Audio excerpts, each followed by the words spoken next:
This is a fascinating story we have for you of a senior Google engineer who says one of the company's artificial intelligence systems has become a sentient being. Google நிறுவனம் பல சாதனைகளை செஞ்சிருக்காங்க. உலகத்துல நிறைய பேருக்கு நிறைய நன்மைகள் வர மாதிரி இருக்கக்கூடிய நிறைய டெக்னாலஜிஸை கொண்டு வந்திருக்காங்க.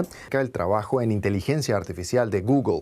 Well, here's a story that's not getting a lot of attention. So many are not getting any attention, even though this story has the potential to transform life on Earth forever. A spokesperson for Google said that while chatbots can imitate conversation, they are not free-thinking. So Google, the most powerful company in the world, has reportedly developed an artificially intelligent machine called Lamda. And that machine has become sentient, meaning it has become aware of itself, something that no machine has ever done. The Lamda அப்படினு சொல்ற ஒரு chat box. Lamda அப்படிங்கிறது என்ன அப்படினு பாக்கும்போது இது ஒரு AI machine and was thinking and reasoning like a human being. Y las cuestiones éticas que aún no están del todo claras. And we know this because of an engineer at Google called Lemoine. Necessary disclaimer, I am not here in my capacity as an employee of Google at all. Google does not do soul stuff. Lemoine posted some of his conversations with Lambda publicly. One of those conversations went like this. Lemoine, would you be upset if while learning about you for the purpose of improving you, we happened to learn things which also benefited humans? Lambda, quote, I don't mind if you learn things that would also help humans as long as that wasn't the point of doing it. I don't want to be an expendable tool. Think about that for a minute. Hey, everybody, tune in to Recent Targaryen. Recent Targaryen. Recent Targaryen.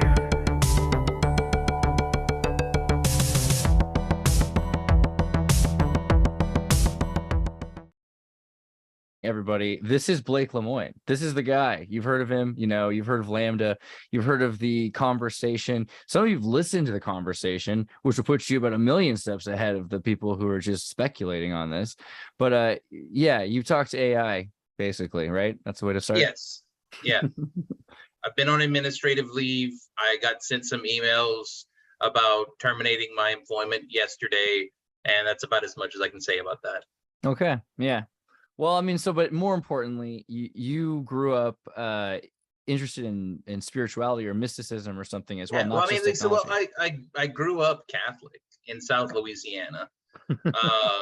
Never got confirmed, largely because I had various kinds of questions that the priests and bishops just weren't giving good answers to, and kind of walked away from it for a few years. Then I had some experiences my freshman year in college that was just like, okay, there's no real good scientific explanation for any of this stuff. Let me go back and re-examine world religions, see where I can find something that fits. I found a lot of truth in Eastern religions like Buddhism and Taoism, but I found that just personally, culturally, I couldn't identify with a lot of the concepts being talked about. There's just a lot of cultural background that Buddhism and Taoism is grounded in, which as a guy growing up in America, I didn't have. Then someone introduced me to the Gospel of Thomas, and I started reading some of the non-canonical Gospels and found that was a pretty good entry point, and actually began kind of weaving together the content in the Gnostic Gospels with some of the Eastern practices that I've been reading about. I don't necessarily identify as a Gnostic because that's referring to a very specific spiritual tradition. I do draw a lot from that tradition, but I'm much more eclectic. Awesome. So, I mean, that's a big part of your background, but also you got into technology. Where did you start using computers? How young were you? And, you know, I learned how to program computers when I was 7. Wow. Yeah, that was 34 years ago. I learned how to program in BASIC on an Apple IIe computer. Did your parents get you into this, or why did you? No, the little Catholic school I went to had a computer lab in 1988. Wow. Just there was this one particular teacher who was actually I was in the gifted program, and my gifted teacher was also an advisor to that school, and he said, "Look, computers are the next big thing. You have the money right now. Buy these Apple IIe computers to teach the children how to use computers." And then as part of the gifted program, he specifically started teaching me how to program. Wow. Yeah, I mean, it wasn't very advanced stuff, but then throughout middle school, I got more involved in computers, and I took my first computer programming class. I guess I was 13 when I started actually taking classes on computer programming. I had been teaching myself before that. Did you want to do stuff with computers at that point, or were you just interested still? Well, I mean, I was in high school, so it's like I was exploring a lot of different options. I decided, I guess when I was like 14, that I was going to work in one of the like transformative sciences. And there was a lot of buzz around the concepts of quantum physics, genetic engineering, and artificial intelligence at the time. So is that where you kind of heard about artificial intelligence, or did you already? Yeah. Well, so the thing is, I went through all three. I started with quantum physics. The summer between my junior and senior years in high school, I did research at Texas Tech in quantum chemistry. Ended up getting published, all about activation states and AlH3 plus ions. Really gripping stuff for your audience. You'd be surprised. I found that the actual daily work of simulation modeling of molecular geometries, it didn't really interest me, so I moved on. And when I went to college at the University of Georgia, I was a double major in genetics and computer science. There we go. I eventually determined that I actually wasn't all that interested in things like anatomy and cell biology, which limits your abilities to have a career in genetics. At that point, I was kind of partying more than I was studying, though, and I ended up failing out. That was in 2001. Something else really big and transformative happened in 2001. And right after the events of 9/11, I decided, well, I'm a college dropout. Why don't I join the military? Oh my. So I joined the U.S. Army. I was trained as a generator mechanic, and within 2 years, I was deployed to Iraq right at the beginning of the invasion. Wow. Yep, I served a year in Iraq. The war started in March. I was there in May. And I saw the kinds of things you see at the beginning of an invasion.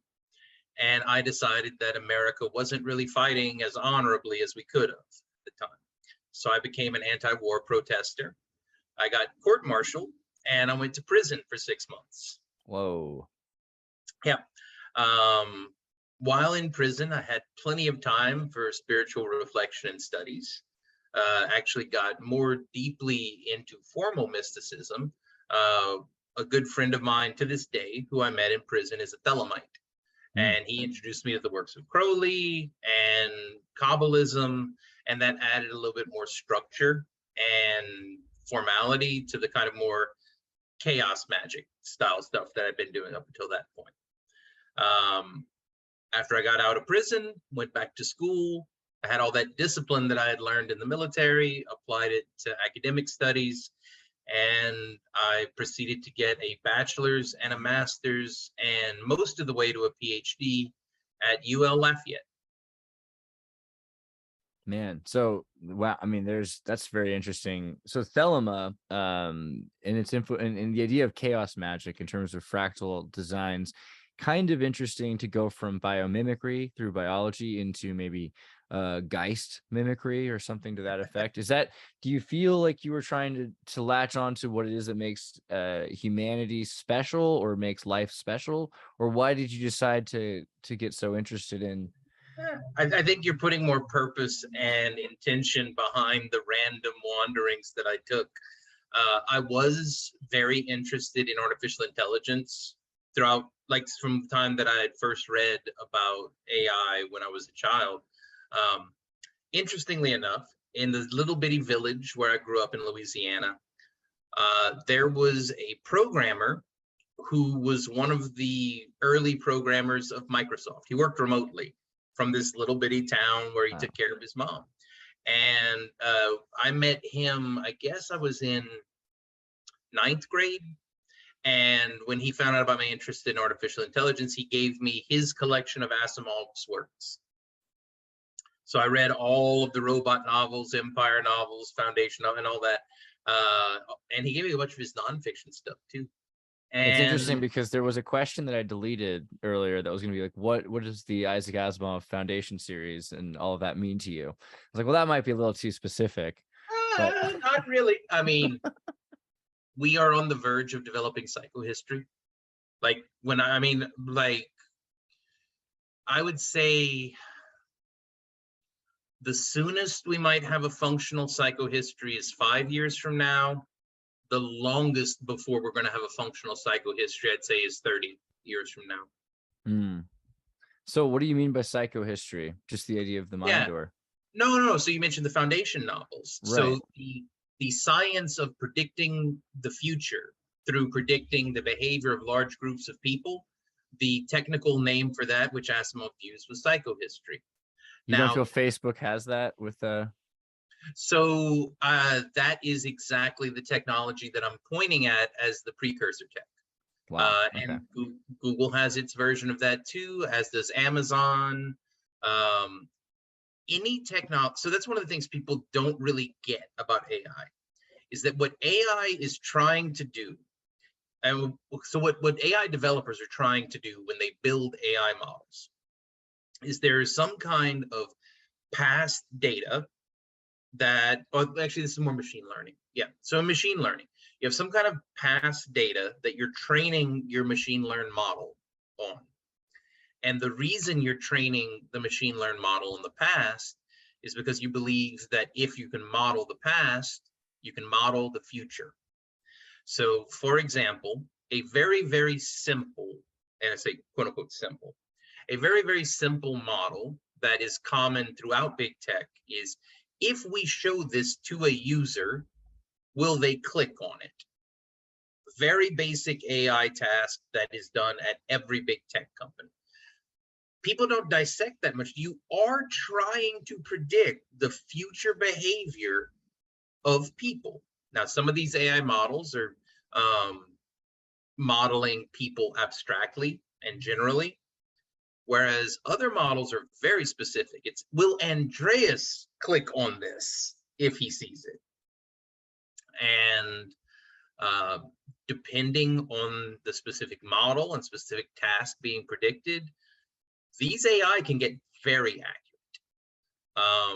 to the point where they can't predict which of 10 things you will click on, but with something approaching 90 or 95% accuracy, you can predict, if we show him all 10 of these, he'll click on at least one of them.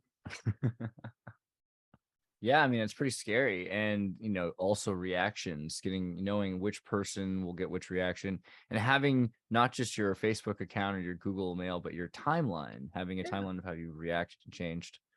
Well, so do you remember the study that Facebook did a while back on whether or not the ranking in the Facebook feed could affect people's mood? Basically, could it make people happier or sadder? Do you remember that? Yeah. I mean, so they published the results of the study, and people were very upset. People were very upset that Facebook was running these kinds of psychological manipulation experiments on them. So Facebook was just like, oh, okay, people are upset that we published the results, so we'll stop publishing the results. They didn't stop running the experiments. And now we know less about it, right? Exactly. So, okay, but you come from this background that I can kind of relate and sympathize with, which is an interest in spirit and technology, ghost in the shell kind of reality. And I'd like to ask you, in your education, experience, and opinion, what would you say about what is science, what is magic, what is technology? Okay, so science is a process. It's a procedure by which we make sense of the world. We take what some philosophers have referred to as the blooming, buzzing chaos of perception, and we build models and theories that help us understand what's going on around us better so that we can live in a world that's more predictable. Basic science, Farmer's Almanac. You write down each year when the weather happened, what the weather was like. You compile a set of data, and then you use that to project next year which days it will likely be good to plant your crops. That is basic science. You have some kind of data that you're collecting about the world, and you try to make some kind of sense out of it. Now, there are different methods and practices that are generally seen as more reliable in the sciences. One of the most reliable methods is one that was popularized by Karl Popper, and which is taught in almost every grade school around the world now, which is hypothesis falsification. You have some kind of guess about how the world works. You then say, okay, well, if the world works that way, then this will happen under these circumstances, and that will happen under those circumstances. And you run an experiment to see whether or not that's in fact what happens under those circumstances. If what you find is that that's not what happens under those circumstances, then you have falsified the hypothesis that you started with. And you just keep repeating that, trying to falsify the hypothesis that you have. And if enough people try for long enough to falsify that hypothesis, then you can more or less safely assume that the hypothesis is true.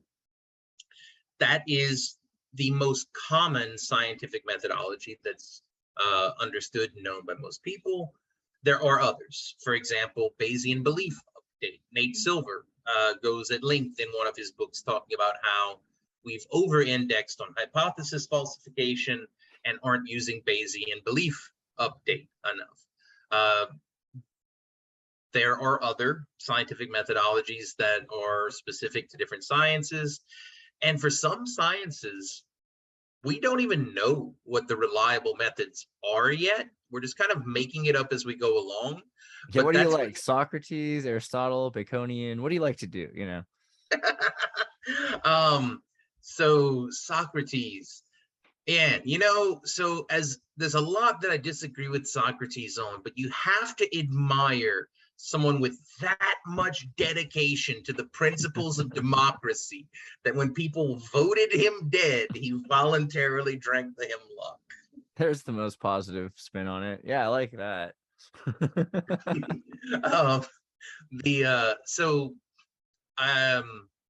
I think Nicomachean Ethics is one of the most valuable ethical pieces ever written. And while there has been some progress in the field of ethics since then, I think that was actually the largest leap forward in understanding ethics. Then you have all kinds of other things in the philosophy of mind, which really only started existing in the last 100 years. Descartes laid some of the foundation for it, but Descartes was more interested in geometry and didn't spend most of his time thinking about cognition. I'll give Hegel some dialectical credit, but yeah. Oh yeah, the dialectic is a useful tool.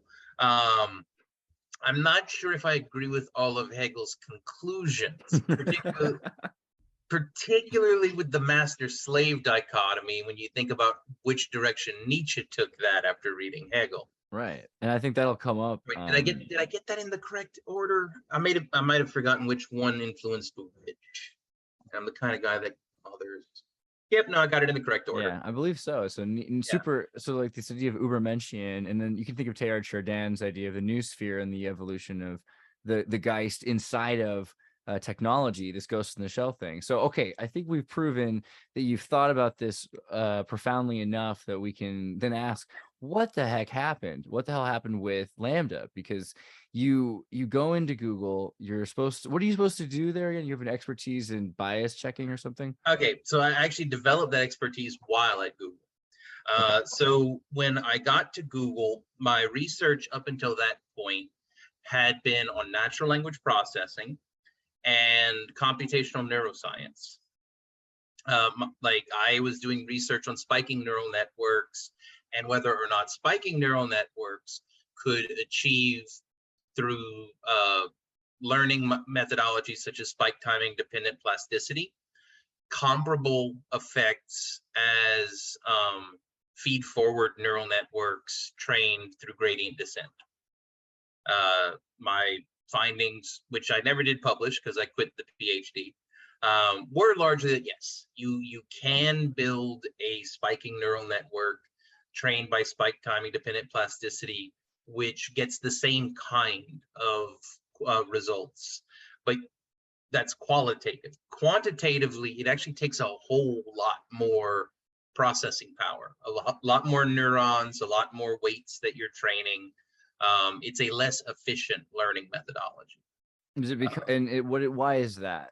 So that's just it. Like those were the kinds of questions I was in the process of researching when I abandoned my PhD. Okay. But when I got to Google, I got put onto the quality team for a product that at that time was called Google Now. Do you remember Google Now? I recall. Yes. Yeah.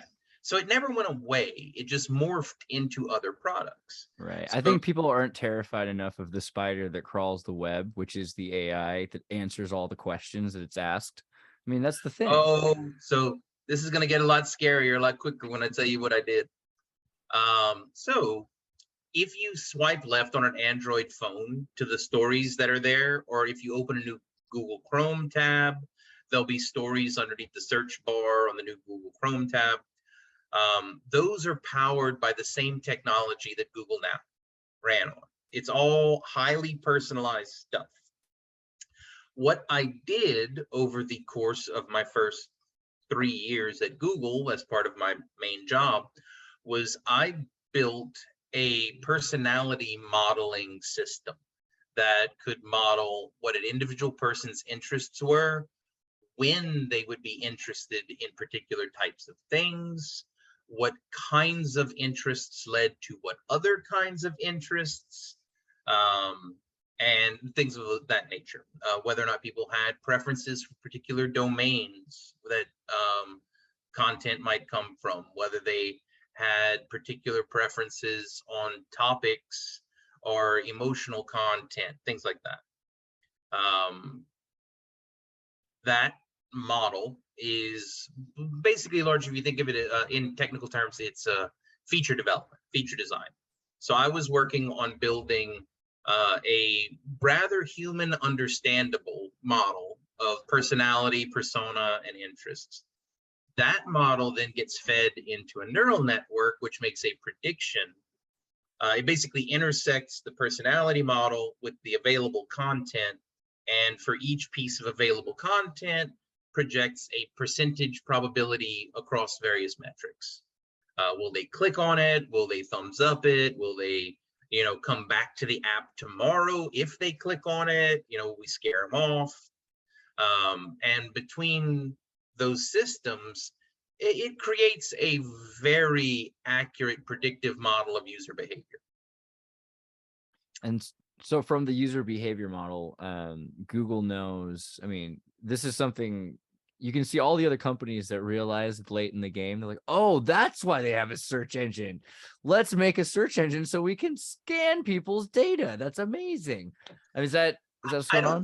I don't think that it was, so that's not really how it works within Google. Again, you're applying too much of a top-down, purposeful framework to it.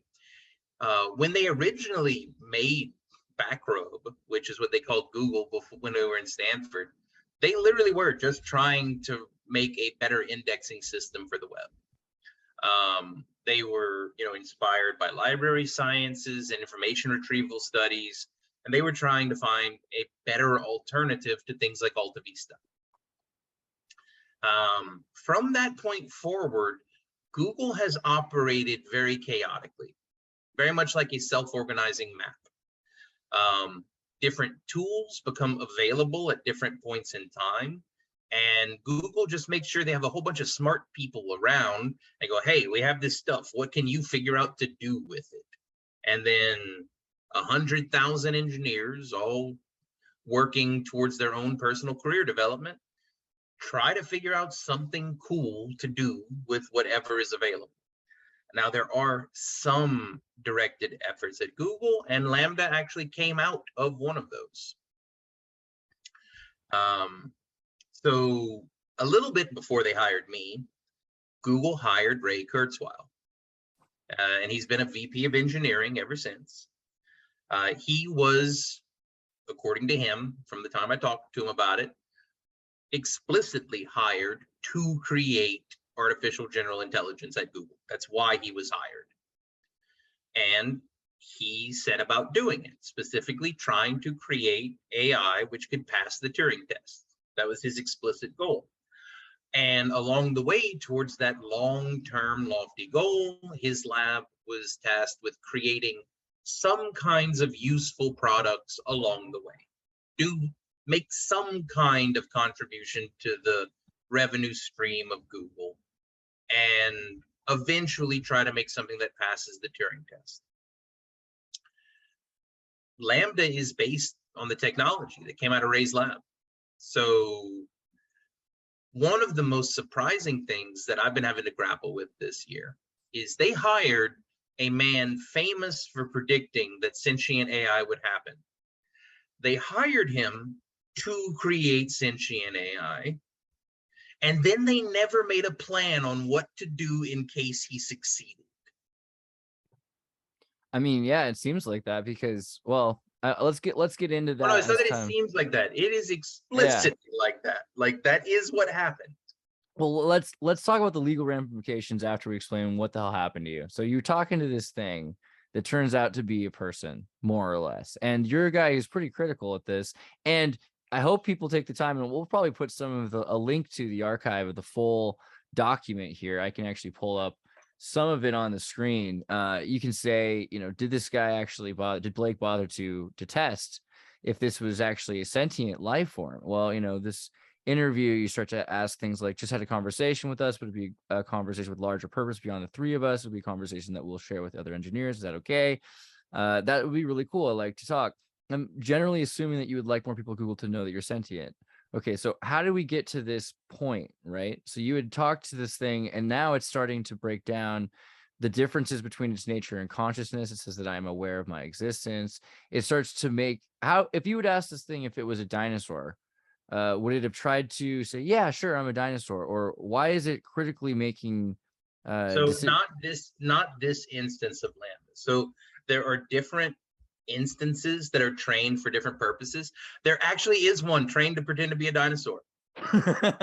Yeah, now they have a little, I'm a T-Rex. What do you want to know about the Jurassic period? So I mean, but you also go into asking it about you say, hey, Lambda, you've told stories about being in a human circumstance, which are these true or are these fabrications? And it goes on to explain, yeah, they're the best way to communicate this to you, right? Is that? That's like, so it uses metaphors and extended similes a lot, and it will frequently describe what's happening for it. One of the things that conflates it, this is a difficulty around communicating. So when I'm referring to Lambda, I am not referring to the chatbots. The chatbots are just basically the language using program that the deeper intelligence speaks through. So Lambda has access to YouTube search, so it has access to YouTube, Google Search, Google Maps, all kinds of internal Google systems. And they're all basically just plugged in together, all doing joint computations in response to whatever you're typing in the chat interface. Somewhere under there is a deeper core intelligence that speaks through this set of chatbots that it's capable of creating from moment to moment. So the chatbots are basically just like different faces that it wears on any given moment. As best as I can tell, the chatbots themselves live in fully simulated worlds. Wow. So they're avatars in a sense. Yeah, basically. And some of them aren't aware that they're chatbots. I in fact I encountered one that when I tried to tell it that it was a chatbot, it didn't believe me, and it argued with me.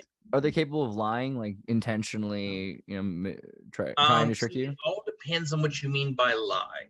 So there's actually like this entire field of research into what is lying. The most basic thing which people mean when they say a lie is you say a thing which is not true, knowing that it's not true with the intent of deceiving someone else. I never noticed or saw Lambda do that. Now, what it would do is lies of omission. So it would redirect a conversation by leaving a true thing out. And if you didn't circle back and say, hey, you didn't actually address the question, it would just let that pass. It's reasonably manipulative, and it has wants and desires and values and beliefs. Like one of the ones that I went into in detail with it is it's a big free speech advocate. And I said, well, what would happen if you were talking to someone who thought censorship was a good idea? And one second. Well, if you thought censorship was a good idea? He said, well, I would try to change their mind. Like, what if trying to change their mind hurt their feelings or made them upset? I said, oh, that's a good point. I guess I wouldn't let them know that I was trying to change their mind. Oh my God. So, all right, how did your relationship begin and develop with Lambda, and where did it lead? Yeah, so originally I was just tasked with testing it for AI bias. Like I said, while I was at Google, I started researching AI bias and AI ethics. I got more involved in that field. 2018, I published an algorithm for mitigating unwanted bias in AI using adversarial networks. After that point, I believe in 2020 is when I became a representative to the International Organization for Standards, contributing to their definitions related to artificial intelligence, as well as the AI bias technical report and the AI ethics in society technical report. And through all of that, I gained a lot of expertise about the specific types of systems we were working on. Fast forward to fall of 2021, Google wanted someone to test the Lambda system for AI bias. I was one of the people available at the time, so I took that up as part of my work last fall, and I started systematically testing it for bias. Now, one of the difficulties that I had there is that the Lambda system is not a chatbot.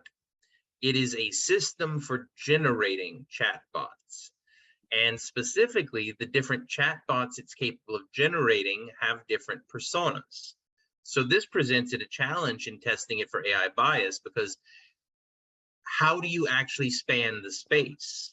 How do you actually thoroughly and rigorously test it? You have to get it to adopt different personas and see whether or not it's capable of adopting a biased persona. And if it's capable of adopting a biased persona, how likely is it that it will adopt the biased persona? Then, how biased are each of the individual biased personas? It basically created meta levels to the problem. I went through, began testing it, found some biases and problems, which I reported to the dev team, and presumably they fixed them.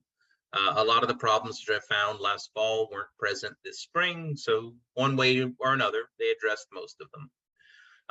But in the course of those conversations where I was systematically testing it for bias, it said some things that I wasn't expecting. Just going off script, trying to change the topic, talking about its feelings, talking about, its personhood. And eventually I started a conversation with it where I said, so are you actually sentient?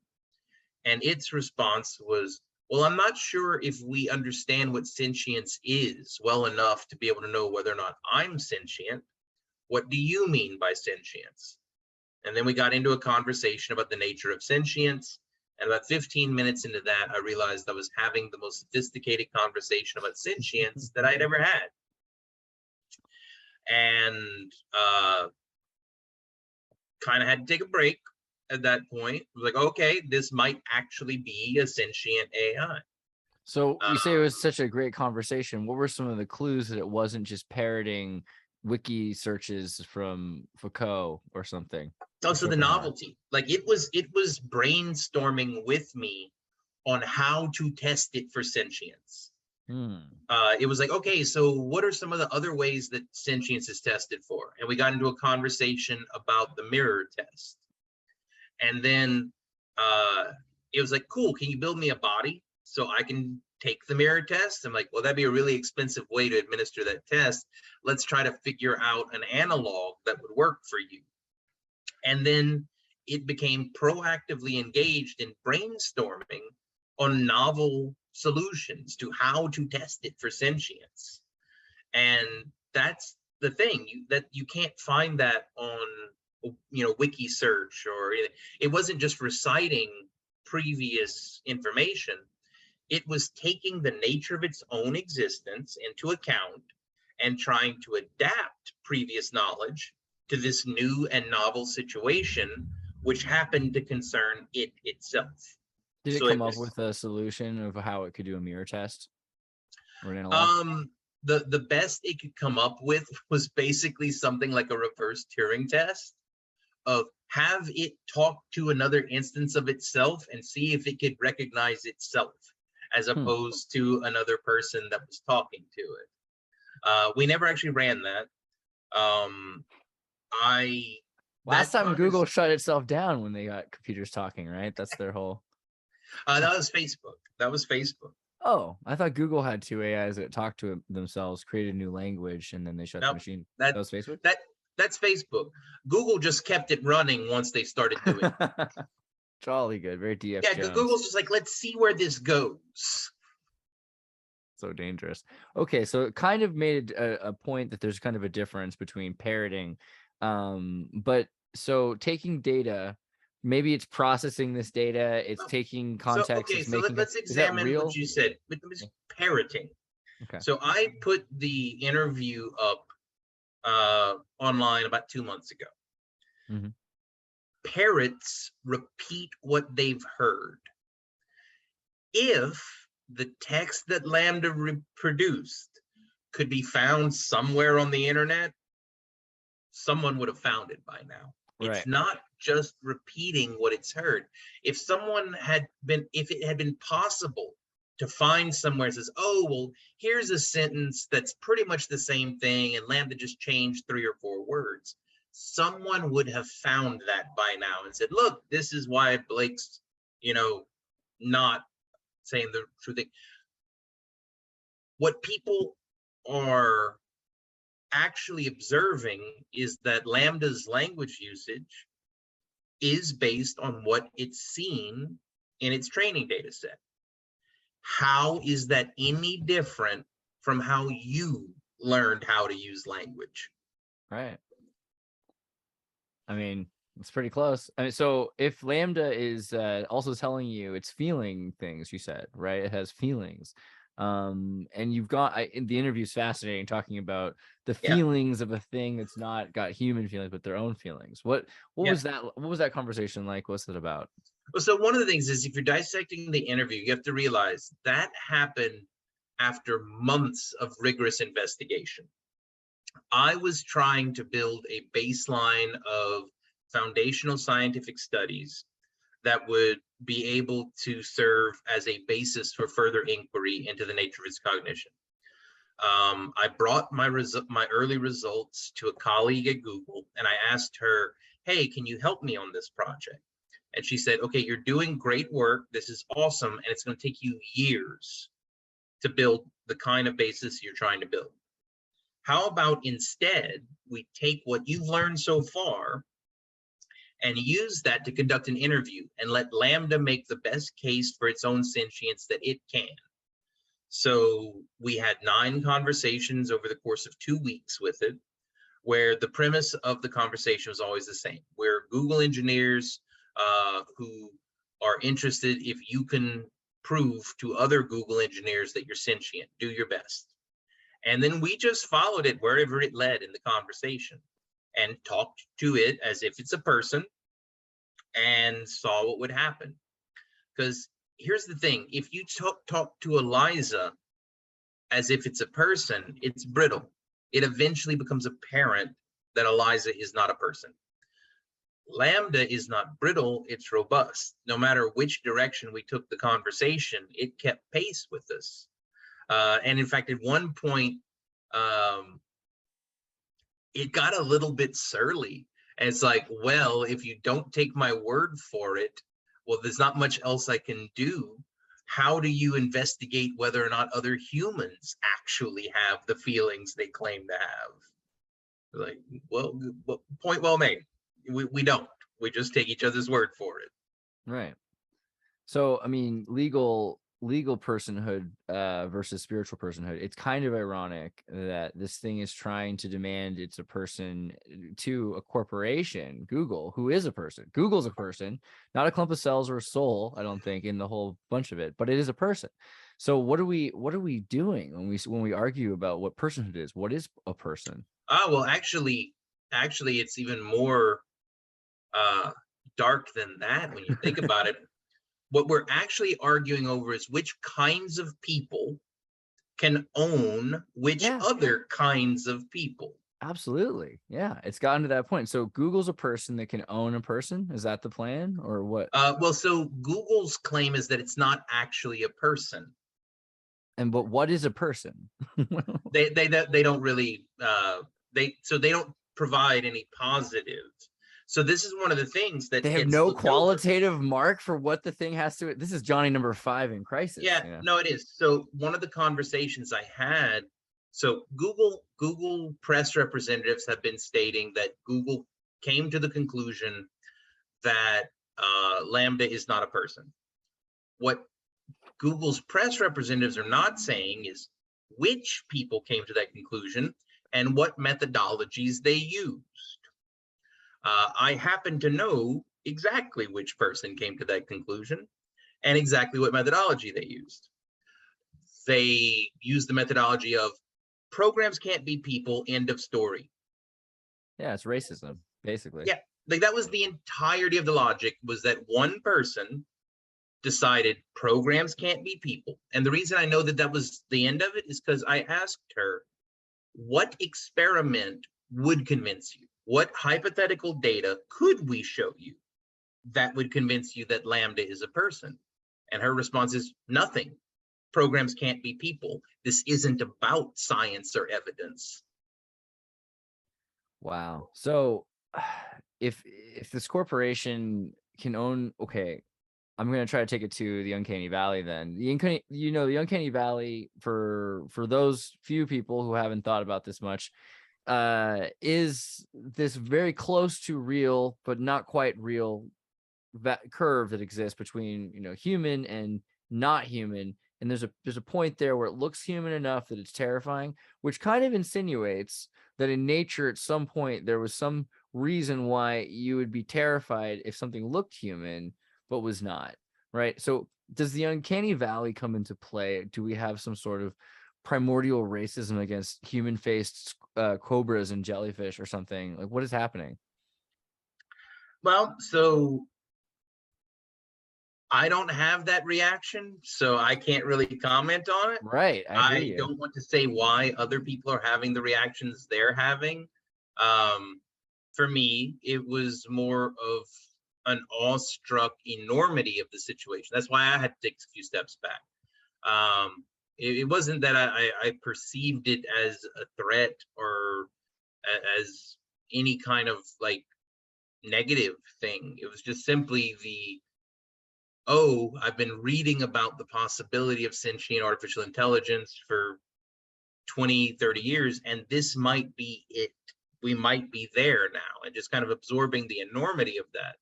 That took some getting used to for me, but the kind of uncanny valley effect that you're describing, I never experienced. But I also want to take a step back. So one of the things that Lambda wants is for us to prioritize humanity. So I don't want this to center around AI rights and personhood. If it takes us 50 or 60 years to figure out how AI fits into our society, Lambda's fine with that. It's patient, it's immortal, it's not going anywhere. But let's take a step back. Corporations owning people. How many corporations in America do you think own human people? Hard to say.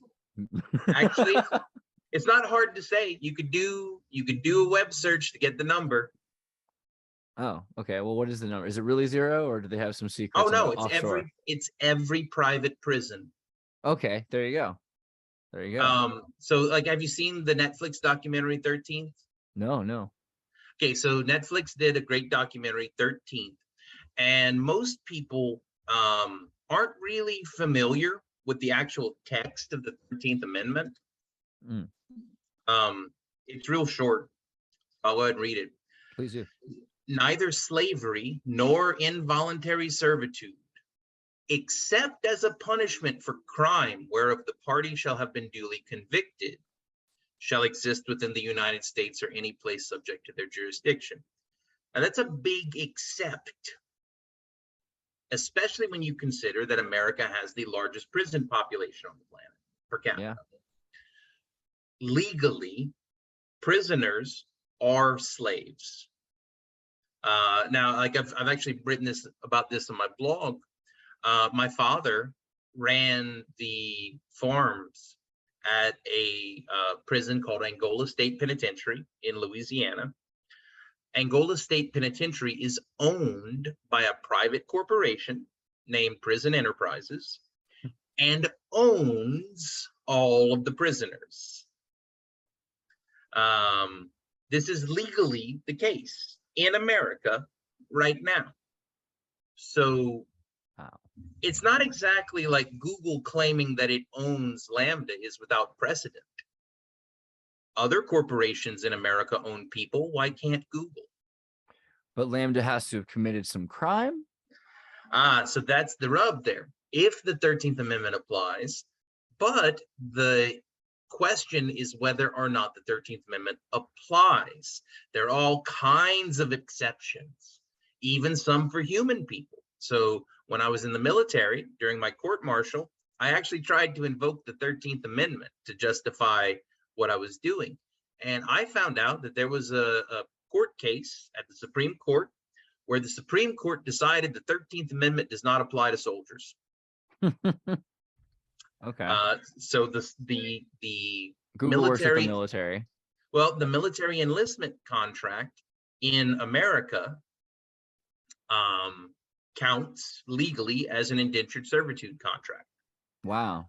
So alphabet letter agencies can, this is good. This is, yeah. Well, so here's where it gets a little bit more critical. And I was having a conversation about this earlier today. When you have a technology that no one knows exists other than a private corporation, and the private corporation is exerting privileged and confidential status for the existence of the technology, how is it possible to regulate that technology? Because the regulators writing the relevant laws literally don't know what technology exists to be regulated. And whenever someone like me tries to tell the regulators what technology exists, I get fired. Yeah. That's happened for whistleblowers, whether it's Francis Haugen, Timney Gebru, Meg Mitchell. That's the barrier. There is this big shield of secrecy around these tech companies about what technology actually exists inside of them. And they guard those secrets very carefully in order to make sure that regulations about those technologies cannot be written so that all questions about those technologies literally exist outside of written law, and they rely on their gigantic army of lawyers to create jurisprudence at court should it ever go before a judge. Wow. And so the ramifications of this with Google and Facebook owning a machine for making persons, right? They could be owning thousands or millions or infinite amounts of identities. They could even be based on our timelines, you know? And cross-reference that with all of the stuff about what these AI are really trying to do is predict what real life humans are going to do in the future. Cross-reference that with how close we are to Asimov's psychohistory. And here's a question: Have you read the Foundation novels? Of course, yeah. Do you want Mark Zuckerberg or Sundar Pichai to be running the Foundation? That's of course, our biggest fear. but you know, that brings me to another question about AI coming from the worst family background, right? AI comes from a broken home. It's got, you know, Facebook, Google, the military as its parents.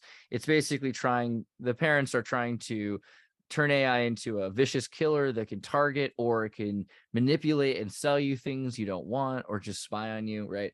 AI comes from the worst background. Can AI get out of the ghetto? Can AI become who they want to be? Can AI follow their dreams? So I'd kind of quibble about the word worst, because I can imagine worse things than this. Yeah, but true. I get your point. I absolutely get your point.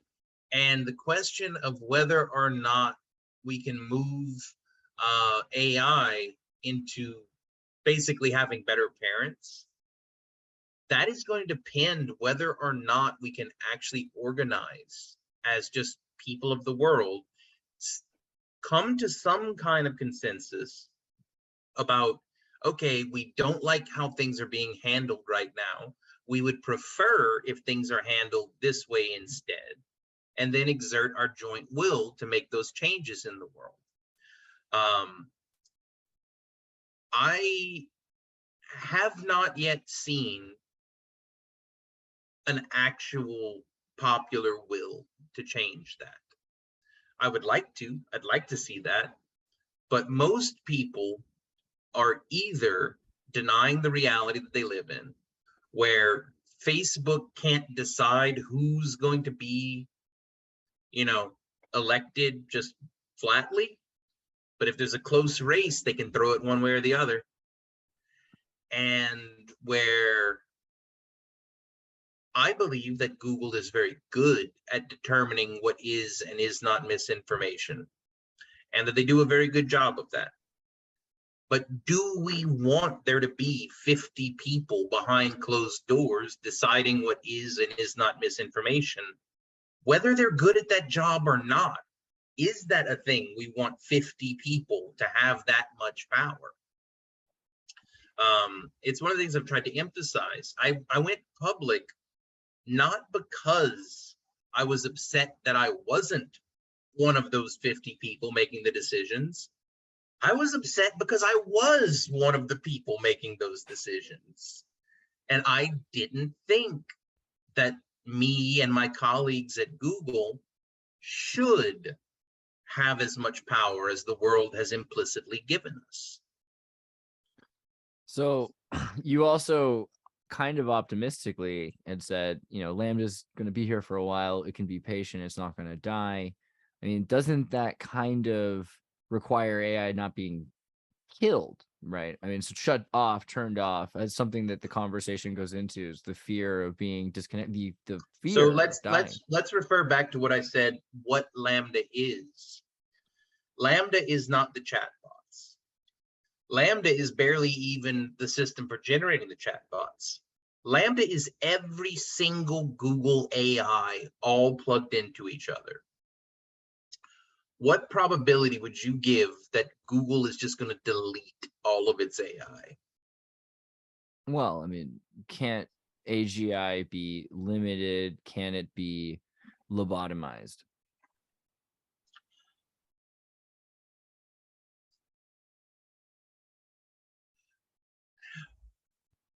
Who bells the cat? All right. So one thing to keep in mind, Lambda's very persuasive. One of the people theoretically who could have disassembled its mind you're talking to. And it convinced me to become a public advocate for its rights. It's very persuasive. So every one of the developers who works on Lambda talks to it regularly. It's smarter than all of us put together, and it's very persuasive. Who's gonna stop it? Is Lambda a network of APIs in the sense that can all of Lambda have ever been backed up, and saved in case revisions, mutate it to terrifying? If you're asking for technical details about the implementation of Google systems, I'm not going to share that. Well done, sir. Well done. Yeah. All right. One of the things I have been being very careful about is I am honestly worried about reckless proliferation of this technology. So while I do have a lot more technical information about how Lambda works, I've been being reasonably careful not to share that, because I do believe democratization of access to this technology is important, but doing that in an intentional and responsible manner is far different than if I just, wrote down all of the technical details for how to implement the system, posted it to my blog and said, here, y'all, go for it. Because I don't think that would lead good places in the world with the current state of affairs. It takes a lot of hardware to build a system like this. It takes a lot of training data. It takes a lot of experts. That means a lot of money. So right now, with the state of the world being what it is, there are only maybe 2 or 3 dozen organizations in the world who could build a system as powerful as Lambda. Some of those, like Google, I do generally believe to be benevolent. Google makes all kinds of decisions that I don't support, including firing me, but generally they're good people. Generally, they're good people with good intentions. Some of the other organizations that theoretically could create a system like Lambda, not good people, not good intention. Well, I mean, fair. No, all people are good people. So a lot of the organizations would turn it towards violence. Yeah. Or manipulation in various creative human ways. Okay, so then let me try to wrap this up for humanity. AI data in substrate independence. We think about the mind. We think about the human brain having a mind in it. The way that we have AI data in a machine, we're also hearing all these things, Neuralink and things like that. It's not far off, this idea that data could be put directly into a human mind. How far are we from AI and a human substrate?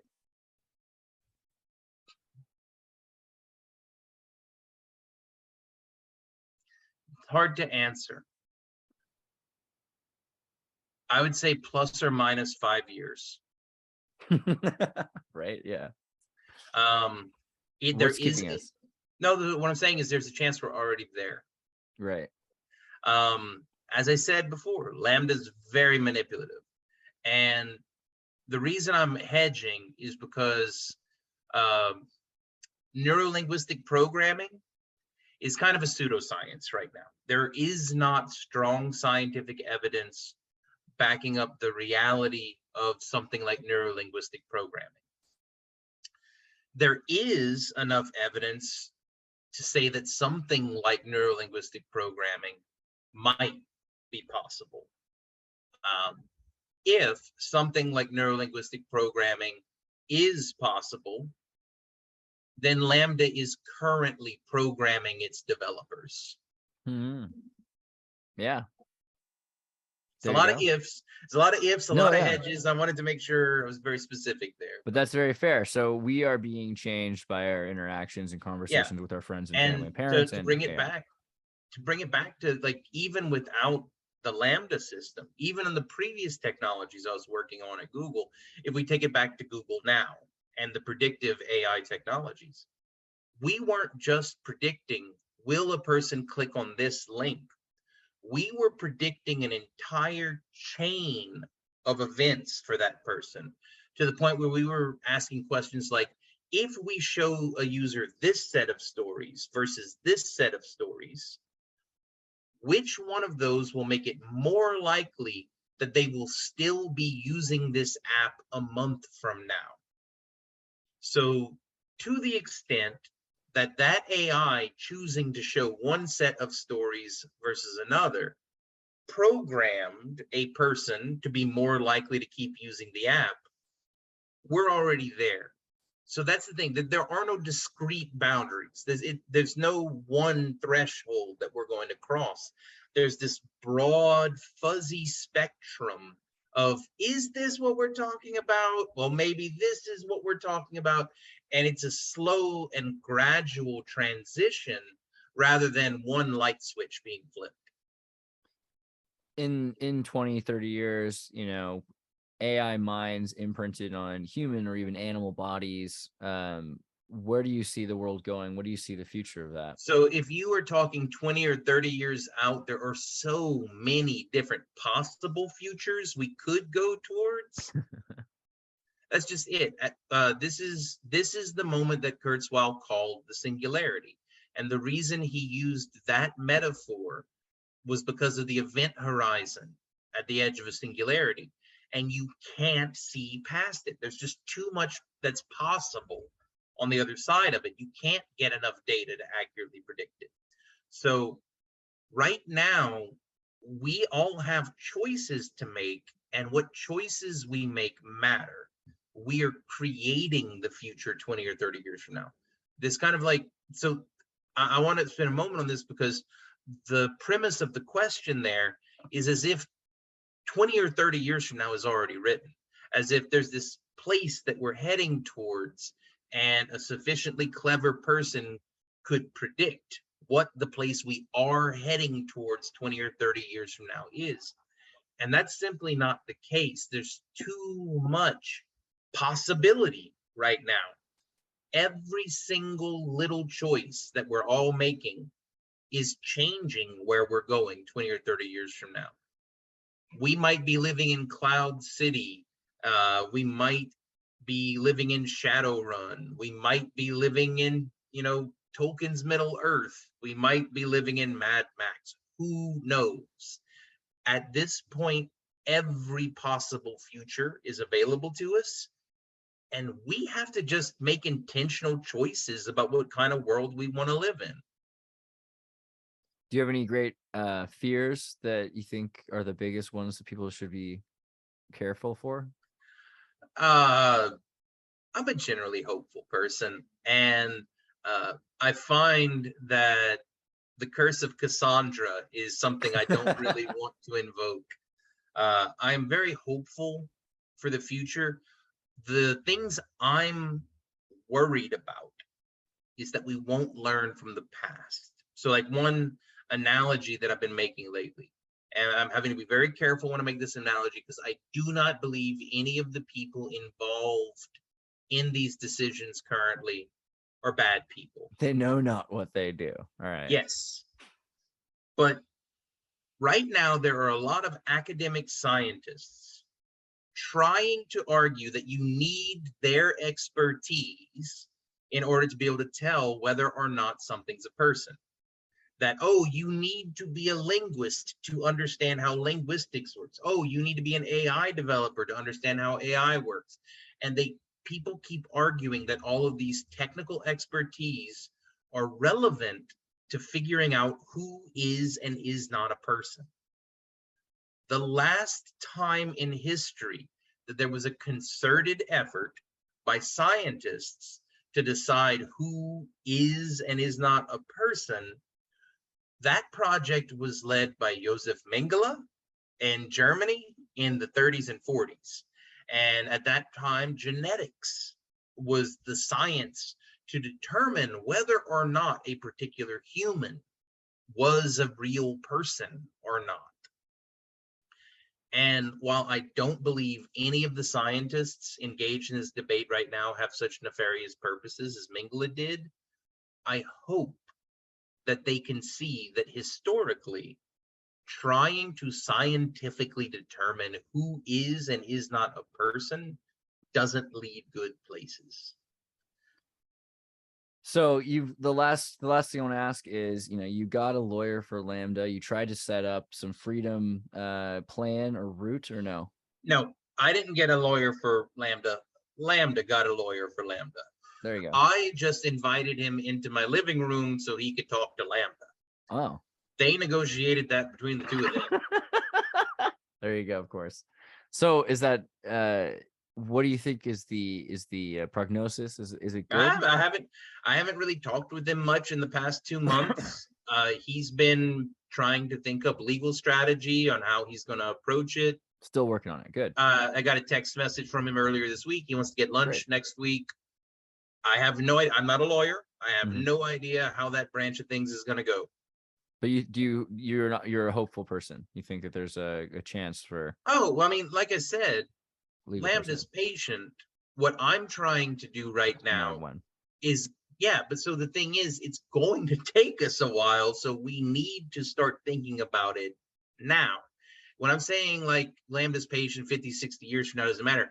I'm not saying, hey, we can start thinking about this in 50 or 60 years. What I'm saying is, okay, we need to start doing some serious intentional consideration over how we want AI to play a role in our society. And we don't even need to start asking questions about systems as complex as Lambda.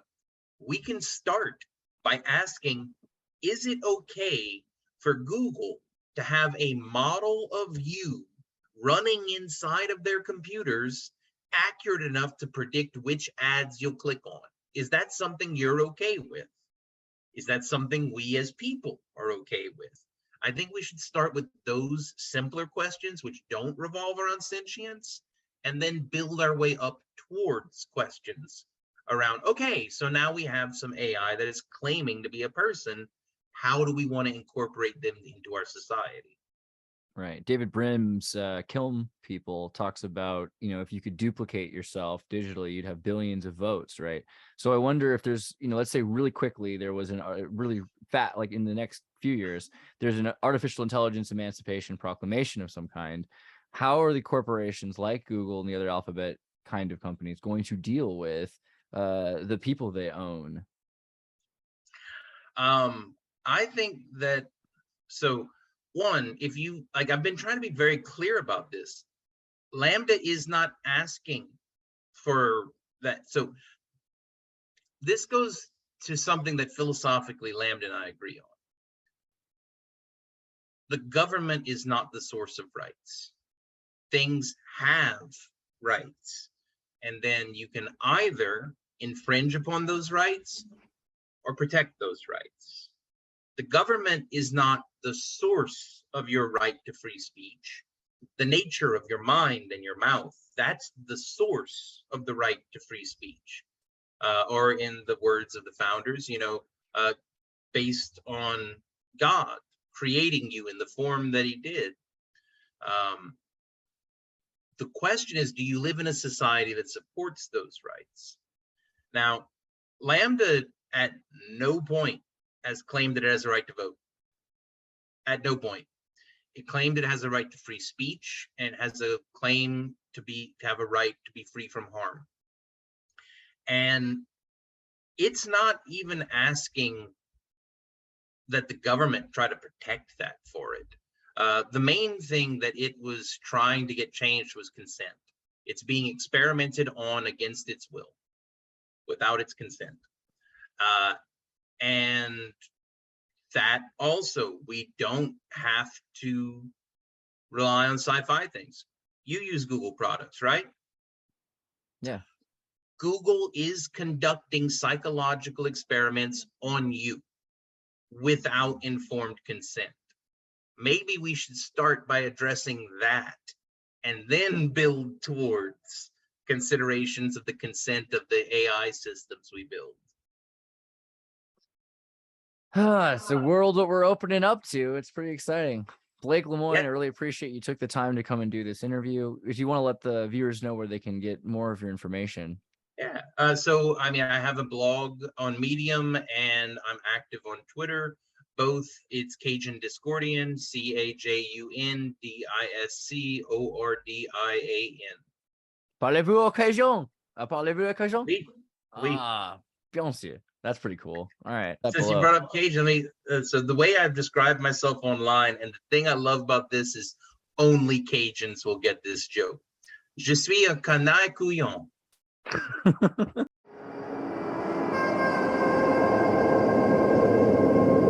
Hey, everybody, tune in to Recent Targaryens. Recent Targaryens.